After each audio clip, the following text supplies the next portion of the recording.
Diabéticos não devem comer doce, concorda? Mas já que a gente promete a reversão do diabetes, será que você pode voltar a sonhar com um docinho de vez em quando? Pode ser que a gente consiga manejar essa história. Vamos aprender como nesse vídeo aqui? Isso aqui te interessa, hein? Quando vem aquela vontade, para aquela festinha que volta e meia acontece. Vamos aprender com a gente começa logo depois da vinheta.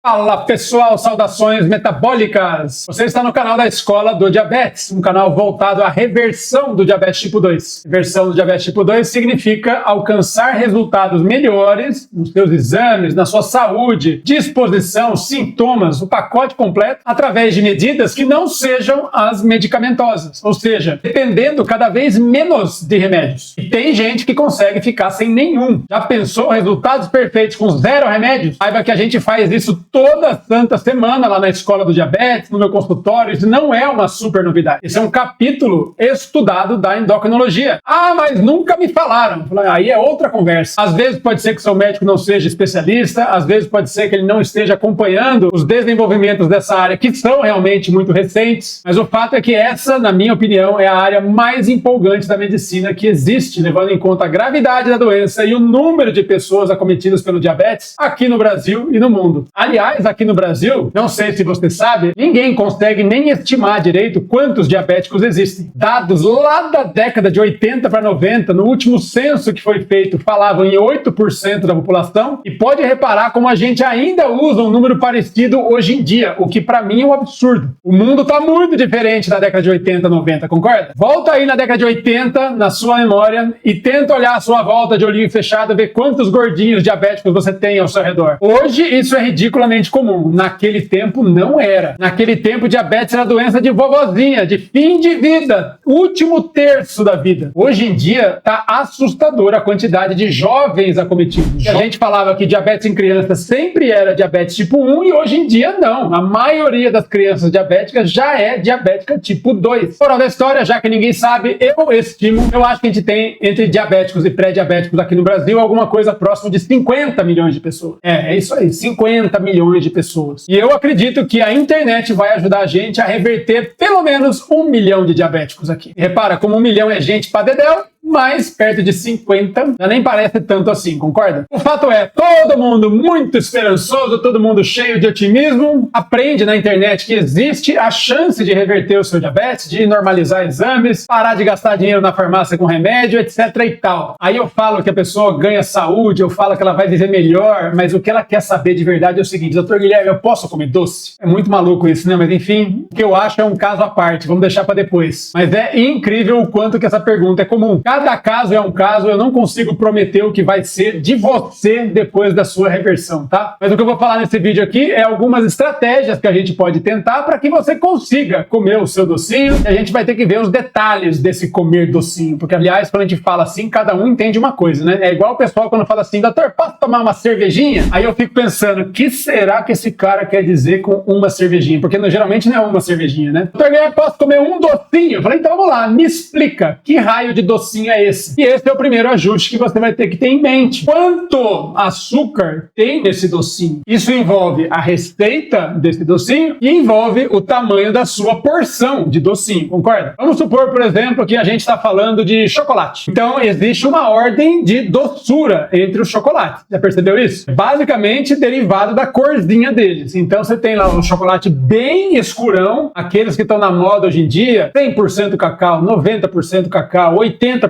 cacau, todos eles nem parecem doces, eles são amargos. Aí você vai para o chocolate ao leite, que é só 40% de cacau, porque colocaram um monte de leite e um monte de açúcar no meio. Fica diferente o sabor, não fica?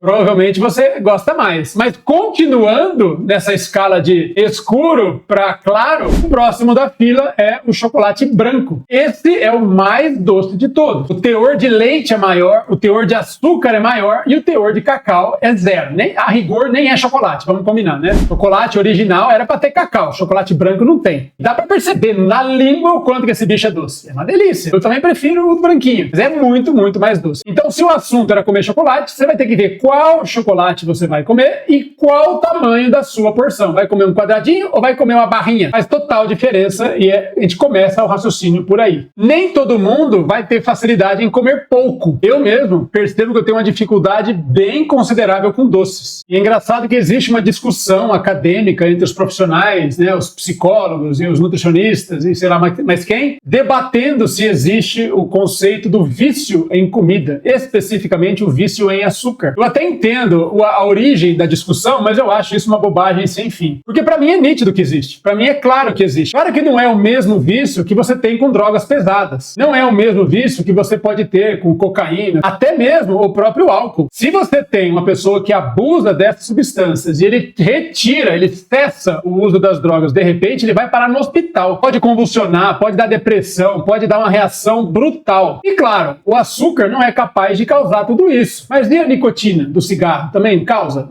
Você já viu alguém internado por abstinência de nicotina? Embora não te leve para o hospital, não te faça doente, eu acho que pouca gente discute se nicotina é viciante ou não, concorda? E aí que tá, eu percebo que o açúcar, para muita gente, não todos, para muita gente, ele vai gerar uma dificuldade maior no autocontrole. De uma forma que acontece igualzinho com a nicotina, com o álcool, com outras drogas. E é o seguinte, primeiro de tudo, a primeira dose pode ser bem pequenininha. E a sensação é daquelas de levar ao céu. Já viu os vídeos na internet dos bebezinhos provando sorvete a primeira vez? Você arregala o olho e agarra e puxa pra cara e faz aquela bagunça gigante, se mela todo de sorvete e tal. Essa é a reação. Só que essa reação é só na primeira vez. Na segunda, você já sabe o que esperar. Na segunda, você já não é pego de surpresa. E aí que tá. Começa uma relação com o açúcar que é típica das drogas, que os médicos chamam de tolerância. Tolerância significa o seguinte: se na primeira vez o bebê parece que tem um surto de neurotransmissores correndo pelo seu cérebro, de euforia, de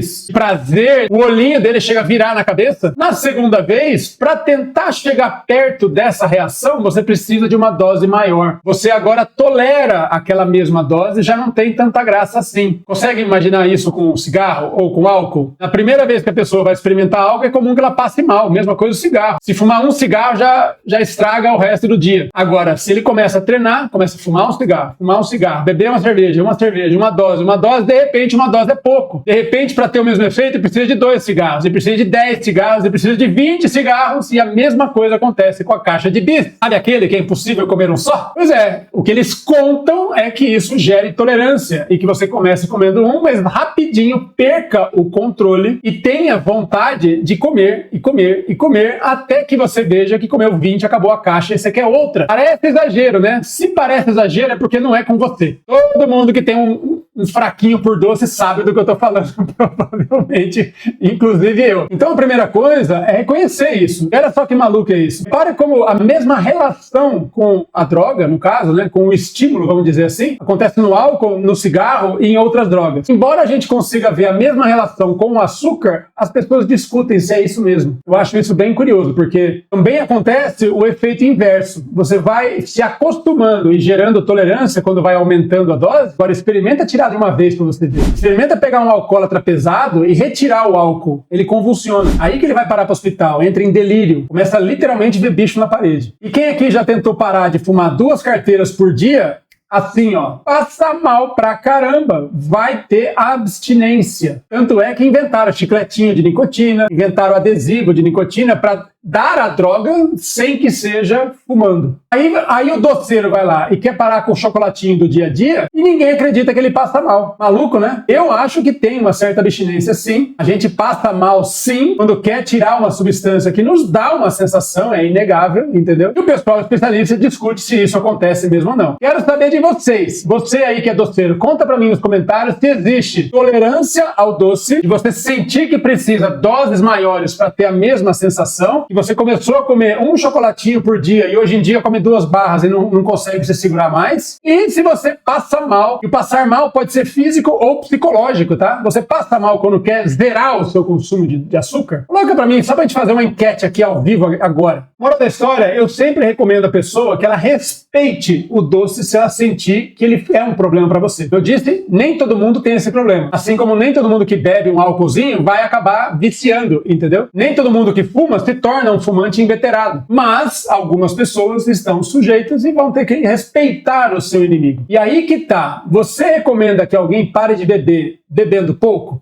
Você já viu isso funcionando em algum lugar? Qual é o tratamento para alcoolismo? Beber um pouquinho menos? Qual é o tratamento para um fumante, especialmente aqueles que estão se machucando com cigarro? É fumar um pouquinho menos? Qual é o tratamento para um viciado em cocaína, crack, essas coisas mais pesadas? É se drogar menos, por acaso? Todas as drogas a gente trata com abstinência. Respeita, gera uma distância à droga. E ninguém tem coragem de falar isso para alguém que tem dificuldade com açúcar. É socialmente inaceitável, é culturalmente agressivo falar que alguém não pode comer um docinho. Mas vou te falar por mim e você julga aí o que você acha. Eu prefiro ficar no 0 do que no pouquinho. Porque o pouquinho pra mim é muito difícil. Se eu for na festinha e olhar a mesa de longe, uma coisa. Mas se eu comer o primeiro, meu amigo, eu vou suar frio pra segurar. Individualmente, você vai ver o que é melhor pra você. Mas saiba que você não tá sozinho, tá? Se você tem dificuldade pra se segurar também, pode saber que tem aqui a torcida do Corinthians junto de você. É uma moçada, muita gente sofre com isso também. Só que os especialistas muitas vezes negam essa dificuldade que você tem. E vão dizer que a gente é muito radical por propor que você fique no 0. Agora, para quem não quer ficar no 0, para quem quer substituir, para quem quer aprender a comer pouco, tem algumas dicas para te dar. A mais evidente são os substitutos do açúcar. São substâncias que tem o sabor açucarado, mas não tem o açúcar na fórmula. Por que é tão importante isso? Porque para o diabético o que interessa é o açúcar. Para o diabético, por exemplo, se você consome refrigerante, vai disparar a sua glicose, porque a dose costuma ser grande, a quantidade de açúcar é grande e vai fazer um pico glicêmico grande. E se você for lá e conseguir trocar pelo refrigerante 0, aí é 0, não tem açúcar, tem adoçante. Ah, mas eu li por aí que adoçante faz mal. Meu amigo, eu tô falando de diabético. O que faz mal para o diabético é açúcar, ponto. A gente pode discutir se o adoçante faz um pouco de mal para o diabético, mas é bem menos do que o açúcar faz, porque o açúcar é garantido. Então vamos parar com essa história de achar que são equivalentes, entendeu? Porque não são. Especificamente para o diabético, não é equivalente você trocar o refrigerante, o doce, o isso ou aquilo, por qualquer outra versão adoçada com qualquer adoçante. Sempre que possível, tente encontrar uma versão diet ou 0. Ou light. Eu posso até fazer um vídeo depois explicando essas denominações para vocês, tá? Não são todas iguais. Se você acha que vale a pena, já me deixa o voto aqui para eu saber, tá bom? Com frequência eu vejo uma dica para parar com açúcar, para reduzir o açúcar, que é trocar por fruta. Olha, aí que tá. Diabético é um bicho especial. Diabético funciona diferente. Cuidado com frutas, vocês diabéticos, tá? A hora que você fizer uma fitinha de dedo, 1 hora depois de comer uma bananinha, você vai ver o que é bom para tosse. E eu não tô rogando praga. Eu vejo isso no meu consultório, na escola do diabetes, todo santo dia. O diabético tolera muito mal qualquer coisa doce. E vou te perguntar o óbvio aqui. Mamão é doce? Manga é doce? Uva é doce? É doce porque tem açúcar, viu? E aí que tá. A depender do grau de doçura da fruta, a depender de quanta fruta você quer comer, tá feita a festa. Você vai ter problema sim. A exceção são aquelas frutas menos doces, as mais azedinhas, especialmente as frutinhas vermelhas. Eu já vi muita gente fazendo geleinha de morango, geleia de amora, essas coisas assim, e funciona muito bem. Você tem o sabor adocicado da geleia, só que a quantidade de açúcar continua muito pequena. Apesar de ter bastante fruta na geleia, o total ainda é pouco. Basta não exagerar demais e aquilo vira uma calda numa sobremesa, aquilo vira ingrediente para colocar no iogurte, alguma coisa do tipo. Outra dica que eu gosto, inclusive pessoalmente para mim funciona, é escolher alguma coisa de sabor muito forte. Isso é para aquelas horas que dá aquela vontade incontrolável de comer o que não deve. Então você escolhe alguma coisa ou muito salgada, ou aquela conserva cheia de vinagre, coisas apimentadas ou alguma combinação de tudo isso. Por exemplo, eu gosto muito de conservas. Conservas tipo picles, sabe? Pepino em conserva, repolho em conserva, azeitona, palmito, essas coisas são salgadas / ácidas por causa de vinagre, dão um choque na língua e repara como você não vai comer um pote de picles, provavelmente, né? Não deve comer um pote de azeitonas. Então você come 1, 2, 3 e já mata a sua vontade com outra coisa que não vai subir o seu diabetes e o choque na sua língua te segura por algumas horas. Outro que tem sabor forte que pode ser utilizado é o próprio chocolate amargo. Justamente por ter um sabor bem forte, você dificilmente vai comer uma barra inteira. Então você pega lá um quadradinho, um pedacinho pedacinho e deixa derreter na língua, come devagar, tenta curtir o sabor, vai aprender a achar prazer em outras coisas que não aquele doce de queimar a língua, tá certo? A última dica que eu sugiro para vocês é o seguinte: faça uma atividade física intensa. Por dois motivos. Primeiro, porque aquele prazer que você sente depois de comer um docinho, na verdade não é um prazer na sua língua. Você tem o estímulo do sabor na língua, mas a sensação é cerebral, tá? Neurotransmissores vão ligar lá em certos centros e vão te dar um prazer depois do estímulo pela nicotina, pelo açúcar, pelo que for. Aliás, curiosamente, é o mesmo centro da recompensa que é estimulado por todos esses comportamentos, sabia? Não tem o centro do açúcar, tem o centro do prazer e da recompensa. Então você pode substituir com muito cuidado, eu tenho um pouco de medo de falar disso, mas você vai tentar substituir o estímulo que libera esse prazer. Você já deve ter visto gente que fez isso. É aquele pessoal que tem um histórico de um diabetes muito mal controlado, de uma obesidade de 150 quilos e tal, e o cara geralmente faz uma bariátrica, faz alguma coisa dramática e ele troca de vício. Já viu isso? Ele tinha um vício por comida e ele troca o vício por esporte, mas ele vira o esportista. Não basta agora ser um atleta amador, ele quer ser o melhor atleta, ele vira triatleta, ele vira Ultraman. Não basta dar uma corridinha, ele quer maratonas, 1000. Provavelmente o que esse cara fez é trocou de vício. E menos mal, trocou por um menos pior. Não tô pedindo para você trocar de vício, mas cuidado, entendeu? Com muito cuidado você pode tentar substituir esse prazer por outras fontes. Por exemplo, o esporte é uma delas, e pode ser interessante para muita gente. E outro trunfo do esporte é o seguinte: muita gente tem vontades incontroláveis quando está com o seu tempo ocioso. Pode reparar, não é à noite que o bicho pega mais? É porque você está parado. Então encontra um hobby, então vamos ler um livro, então vamos fazer um quebra-cabeça, vai distrair com outra coisa. Agora a verdade é o seguinte: ninguém substitui o efeito do esporte. Porque além de liberar endorfinas, que são muito importantes nessas sensações, o esporte vai obrigar você